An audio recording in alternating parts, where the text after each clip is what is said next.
Well, hello, friends. My name is Thomas F. Orban, and I am the Superintendent of Schools here in Westport, and I want to welcome you to the Superintendent's Corner. It's been a little while since we've had one of our Superintendent's Corner, so I want to welcome you and almost apologize for the fact that we haven't had one in a little while. But I have to tell you that we have so many unbelievable things going on in district that I've been a little bit tied up with these very good things, and I'm hoping to share them with you today. For example, the arts are back in Westport. As many of you know, you attended either one of our middle or high school plays, Matilda or Pippin, and I have to tell you, the attendance was fantastic at the plays, and our kids and our teachers did an unbelievable job. I couldn't be more proud of the work that they've done, and it's our first go-about in the new school, so there was certainly a number of bugs that had to be worked out, and there are a number of bugs that still need to be worked out. But I have to say that, it was an outstanding play, both of them, and our kids did a great job. And for those who came out to support the kids, I want to thank you very much. It is so important to them. Yesterday, we had an equity walk around the schools to, basically observe at all of our schools, what exactly is going on while the classes are in session.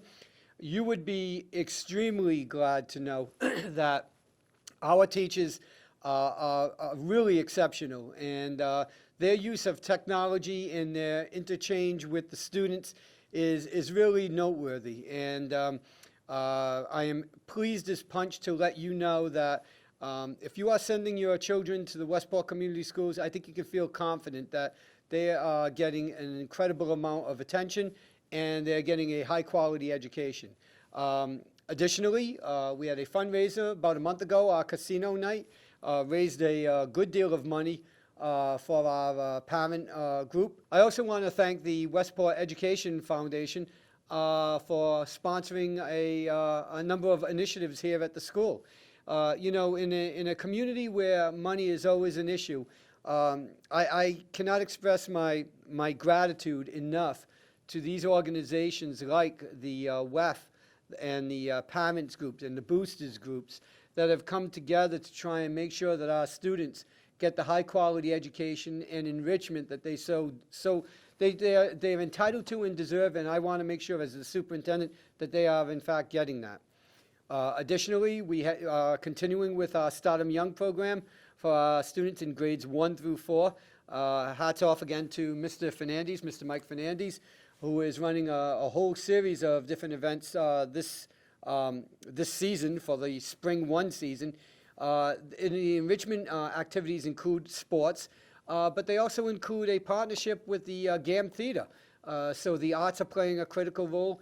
And we're also working with students to work on, personal growth, things like executive function. So we have we continue to have events that we think are making the lives of our students better. And if it's making the lives of the students better, then I'm sure it's making the lives of the families better. I'm also excited to inform you that this past week we held our first, I won't call it TED Talks because it's not TED doing the talks, but we're having our community discussions, and the first one was held this week, and it was on cybersecurity and how to keep your family safe from the myriad cyber threats that are out there. They're becoming more and more sophisticated, and it's really important for parents and families to know what to look for in an effort to keep their information and their, just keep themselves safe, because anybody who has experienced identity threat, theft, they know that it can be very costly, time-consuming, and frustrating. So we will be holding our next community discussion at the end of April. Please stay tuned. You're going to be getting more information on it, but we believe that the topic, if we can get our presenters available, will be on the topic of what happens when you get into an accident and what are the steps that somebody should take in the event that they are involved in an accident. So these are only like two of the many discussions that we're hoping to have moving forward, and we are certainly looking to hear from the community as well. What are the topics that you would like to hear us discuss, and what experts would you like to have us come in? Because again, this is the Westport Community Schools, and this new $97 million school that our kids are really enjoying. isn't just the purview, exclusive purview of students and staff, but it is a community school, and we're committed to having a community school that serves the whole public and not just our school-age children. So please stay tuned for that. We're looking forward to having these discussions on a monthly basis. We're even going to run them during the summer.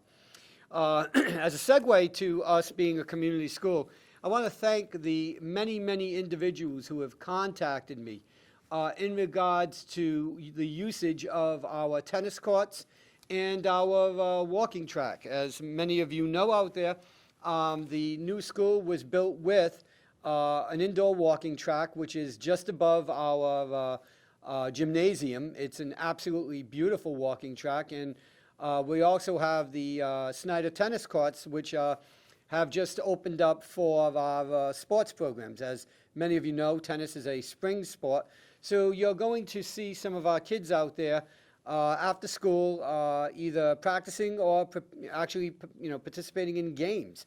So, if you're around, you want to root us on, that's fantastic.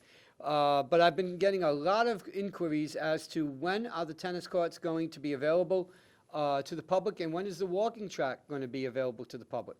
So I'm going to do my best to provide answers to the public as best as I can right now. It gets a little bit tricky, so let me start with the tennis courts. The tennis courts obviously are available after school, after our students are, dismissed, and after the tennis teams are done practicing or playing.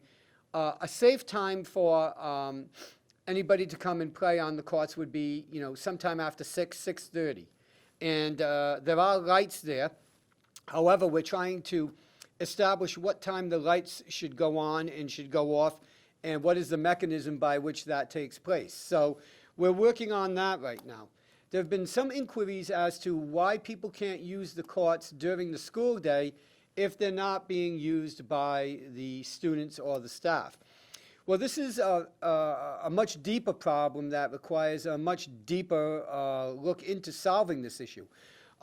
We know, for example, that our gym teachers cannot use the fields that are part of the new school until the fall of '22. So right now, any athletics have to either take place in our gymnasium or on our tennis courts.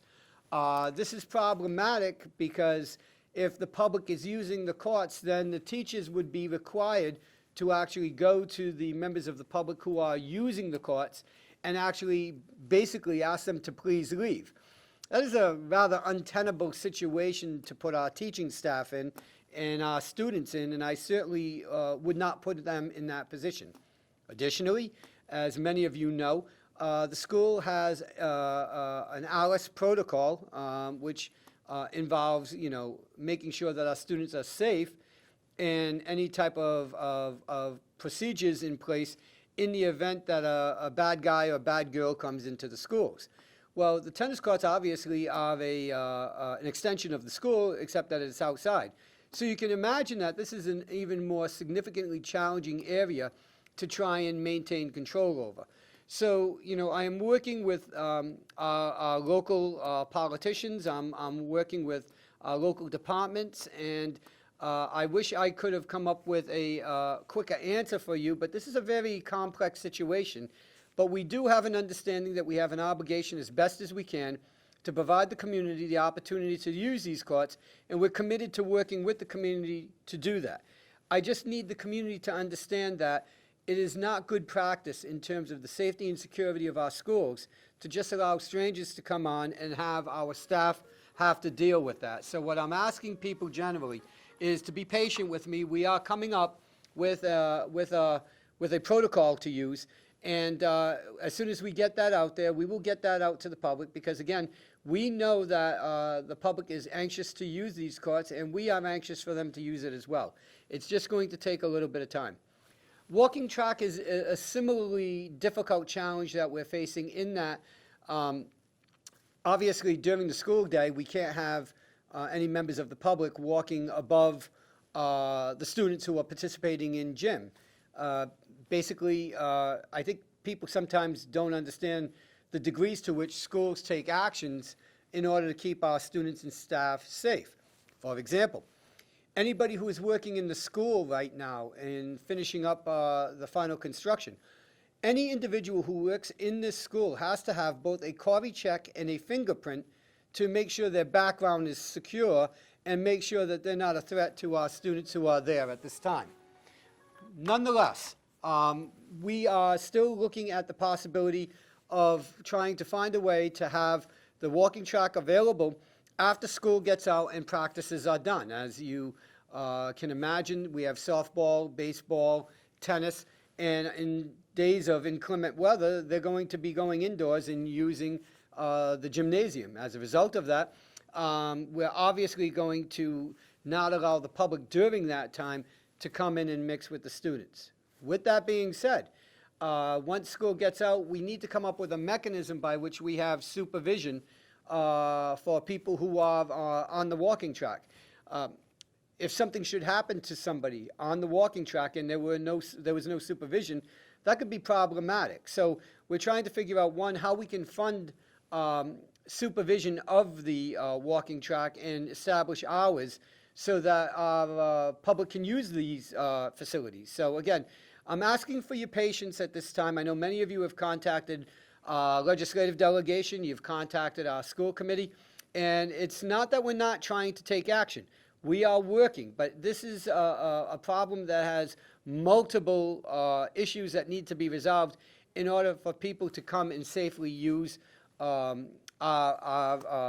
courts and our walking track. So I am really begging you to be patient with us. I will keep you up to date. If you have any questions, you can certainly email me at torban@westportschools.org, and I will do my best to get back to you. A couple of other things I think you should be aware of. We are obviously now starting to move into MCAS season. So what we're asking families is to be especially sort of protective of the kids relative to, making sure that we reduce stresses as best as we can, that we make sure that they get their rest so that when they take the MCAS test, that they are at their maximum physical and mental level to do the best that they can. We are fully confident that the teaching staff here in the Westport Community Schools are preparing your son or daughter to do extremely well on the MCAS test. We need your help, first of all, in supporting us to make sure that all the education in the world is not going to work if they were up until 2 in the morning, playing with video games or entertaining themselves with TV or whatever, and they don't dig in and feel good when they get in front of that very rigorous test. Again, for 10th graders, it is a high-stakes test, so we want to make sure that for our 10th graders, it's a one-and-done deal. Your help in this matter would be great. So again, if you can help us just making sure that the kids during the MCAS testing, are getting proper rest, they're reducing their stress level, that would be a big help to us. Finally, on the COVID front, this past week, we had a total of 3 students who were identified as having COVID. So the numbers are really low right now. But we're keeping an eye on the trajectory of the pandemic, understanding that we know that it's not completely over. At the state level, the numbers are ticking up just a little bit, and that's sort of in line with what had been taking place in Europe and Asia. So, we are certainly hoping to be done with this pandemic soon. And until such time, we're going to continue to recommend some of the basics that will keep our kids and you safe. Obviously, if you can social distance as best as you can, please do so. If you are participating in rigorous hand washing, continue to do that. And so we will keep you abreast of what's going on. I can tell you that we are continuing to run not only UV technology in all of our schools to mitigate any type of not only COVID virus, but other viruses as well. But we're also continuing to use the HEPA purifiers. And we will continue to use them until such time that the pandemic has been brought under control and we can feel comfortable that everybody is going to be safe without them. Until such time, we are committed to the safety and health of our school community and our community at large. We are going to be having a number of events coming up as We're moving from the spring, the beginning of spring to the end of the year. Amazingly, we are literally 2.5 months from the end of the school year, and things are going to be moving very quickly. We want you to be a big participant in this, so please check our website out, check our Facebook out, check our social media out, and please, stay in touch with us and let us know, because we want to live by the mantra that we are a community school, and we are passionate about that. Two other things before I let you go, because it just came to mind, and I apologize. One of them is I ask you to please go to our website and check out our new website, which we launched a couple of months ago.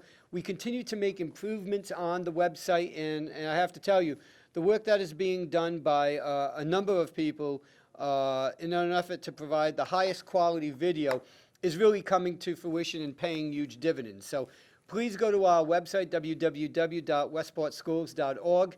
And I think what you'll see is a very robust website that will be updated on a regular basis, because the content needs to be fresh.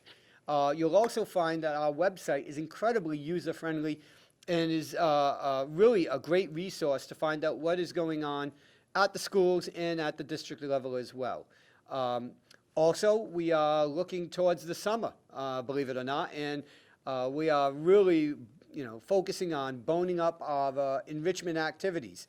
We're going to be looking at doing a number of activities that are a little bit different than the usual enrichment that we do. For example, we are hoping for our older students that we can offer some enrichment that includes learning how to change a tire and jump-start a battery that's been depleted of energy. These are sort of not necessarily considered to be traditional educational enrichment activities, but we feel that the activities that we want to provide for our students during the summer should be the kind of activities that when they are done, they actually leave with something that can really benefit them as soon as they're done with that activity. So please stay tuned to our offerings, and if you have any questions about the summer or any enrichment that we have moving forward, I want you to get in touch with us. Finally, I want to really express my thanks to you as a community.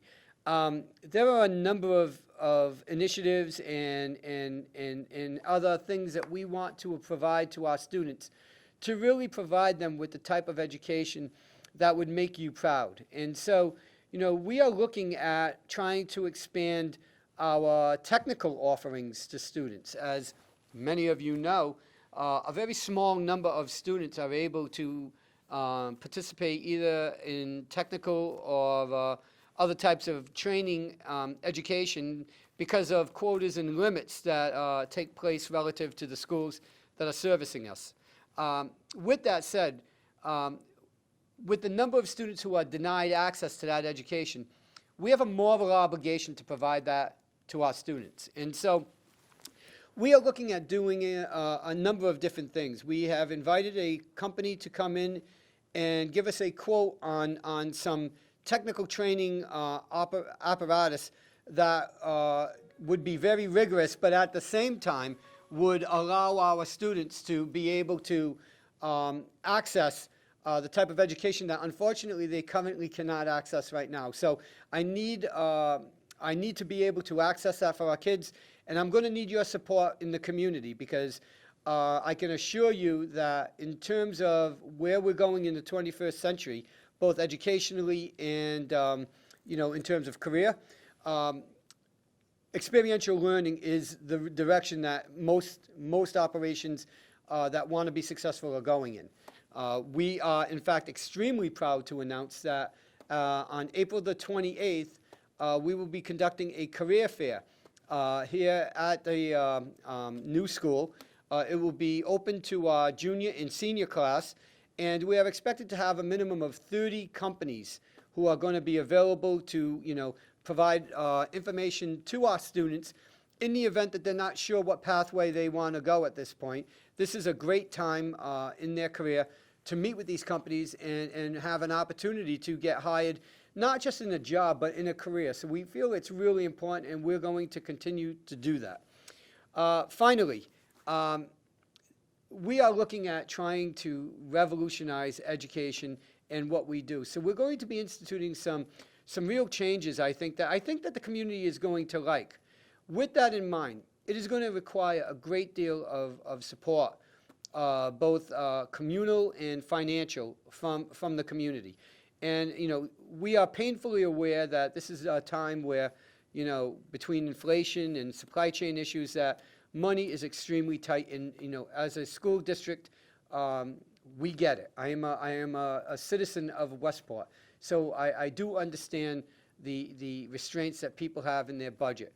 But if we're going to provide our students with a world-class education, and we continue to do that in spite of the many challenges economically and of otherwise, we want to be able to provide this robust training for our kids. So we're going to be looking for your support going forward. So as a plea to you personally, your support of us will pay dividends in spades going forward. And I will promise you that we are going to do everything we can with your help to make sure that Westport is the envy of every other town in the Commonwealth of Massachusetts. It's going to take a lot of work. It's going to be a huge challenge. We're going to run into pitfalls. But as your superintendent, I guarantee you that I will not tire. I will not waver from our responsibility to provide your children with the type of education that upon graduation, you will be so grateful that they did attend our community school. So again, we're looking for your support. I want to thank you for your past support, and I really look forward to working with the community and everyone else to make sure that the Westport Community Schools are truly living by the mantra of community schools. I want to thank you for joining us, and just as a little teaser, at our next Superintendent's Corner, I believe we're going to have one of our stars of one of our terrific plays that we ran.